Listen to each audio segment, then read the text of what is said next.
విజయవాడ నగరంలో వీధి కుక్కలు రొచ్చిపోయాయి. నోటికి అందిన వారిని పీకి వదిలిపెట్టాయి. దీంతో బాధితులంట ప్రభుత్వ ఆసుపత్రి ముందు క్యూ కట్టారు. ఒక్క రోజులోనే విజయవాడలో 40 మందికి పైగా పిల్లలు, పెద్దలు కుక్క బారిన పడ్డారంటే పరిస్థితి ఎలా ఉందో ఇట్టే అర్థం చేసుకోవచ్చు.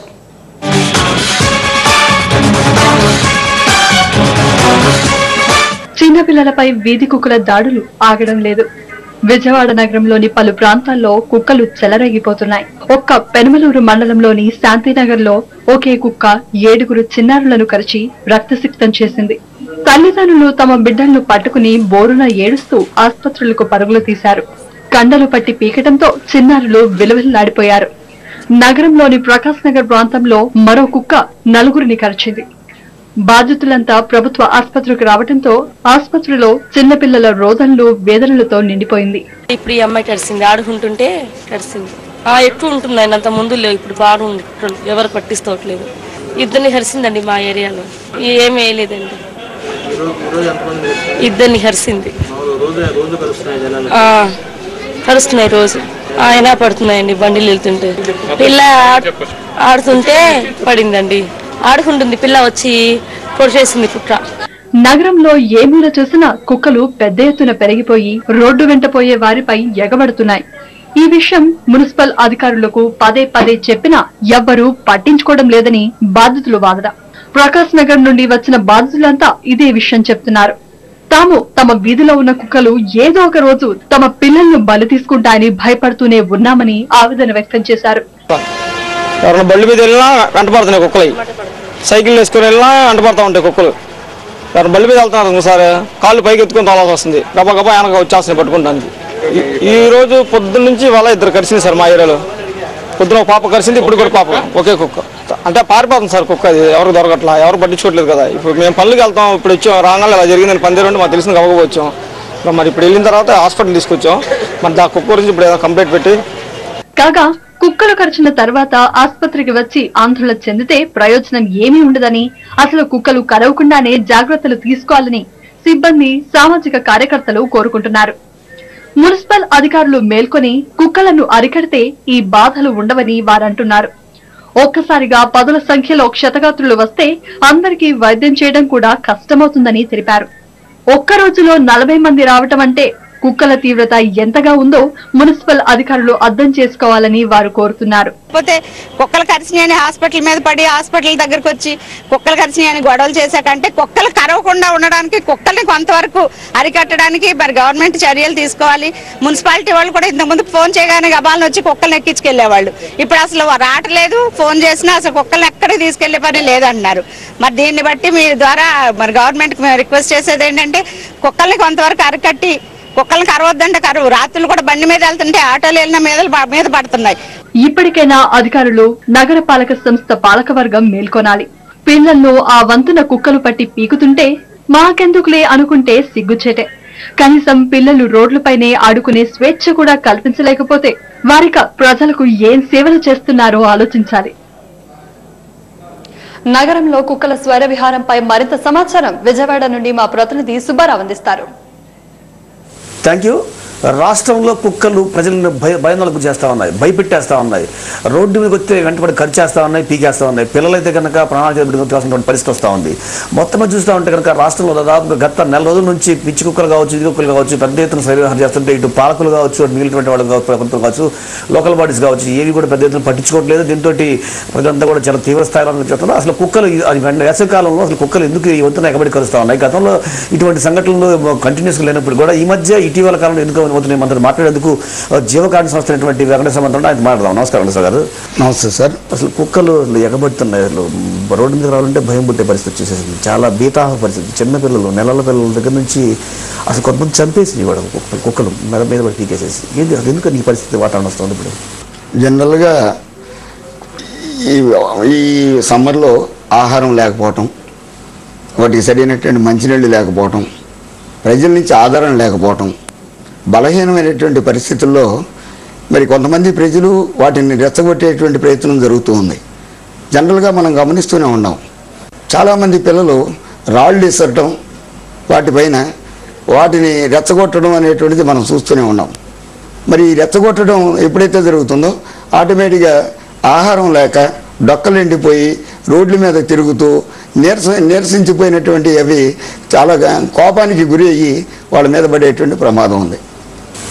వారం రోజులు చూస్తున్నాం విజయవాడలో అసలు ఏ మూలన పెట్టినా కానీ దాదాపుగా నిన్నైతే ఒక రోజులో దాదాపుగా 10 మంది పిల్లలు ఒకేసారి కలిస్తే 10 మంది ఒకేసారి ఒకే అవర్లో హాస్పిటల్కి వచ్చినటువంటి పరిస్థితి. చాలా కండలు పెరిగి పక్కన పడేస్తున్నాయి.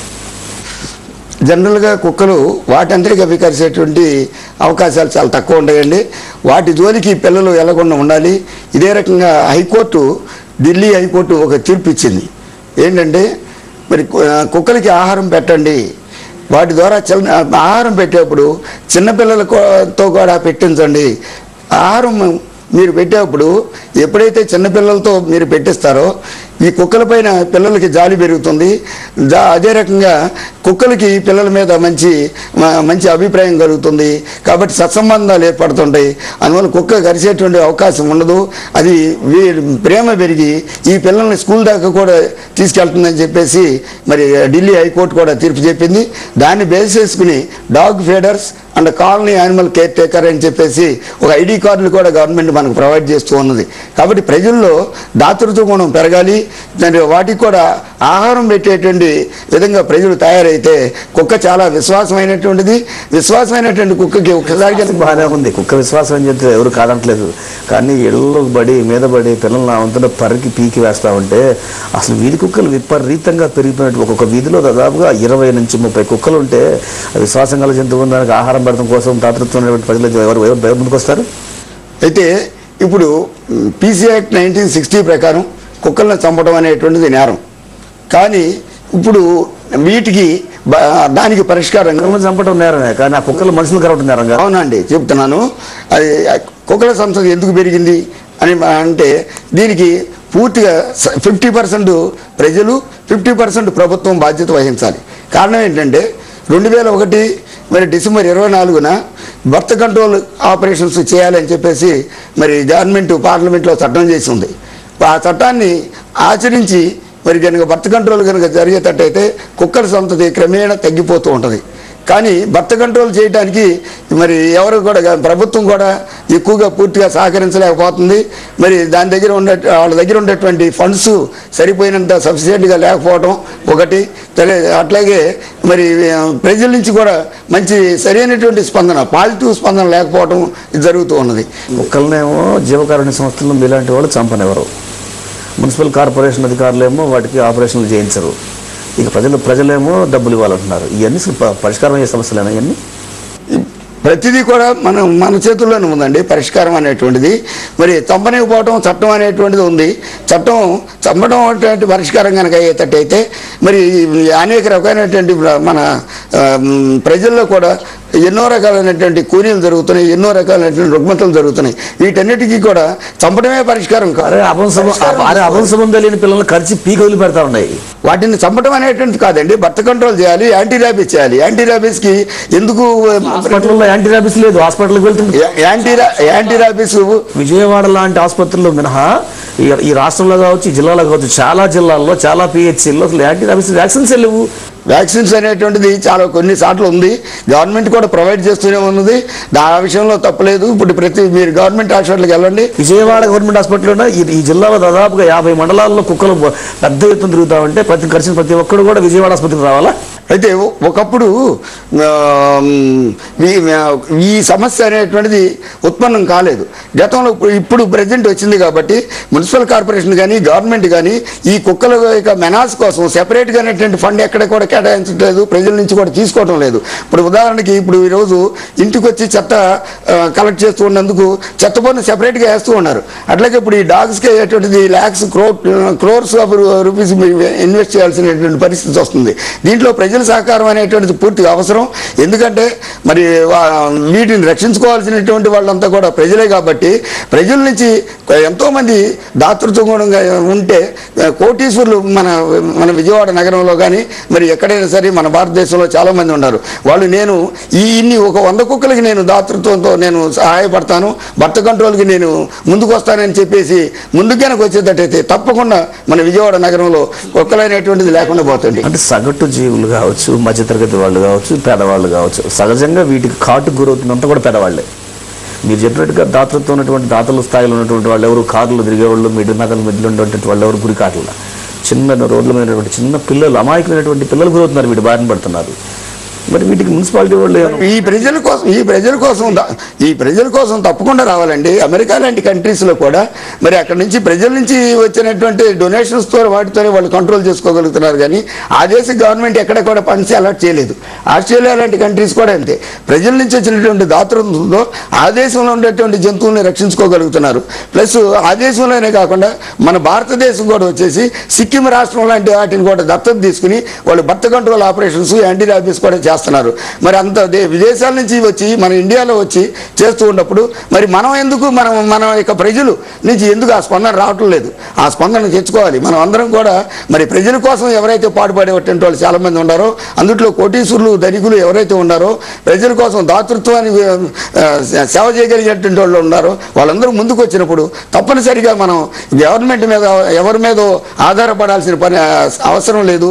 మనం ఈ యొక్క దీన్ని పరిష్కారాన్ని మనం తేలిగ్గా మనమే తీసుకోగలుగుతాం. థ్యాంక్ యూ అండి.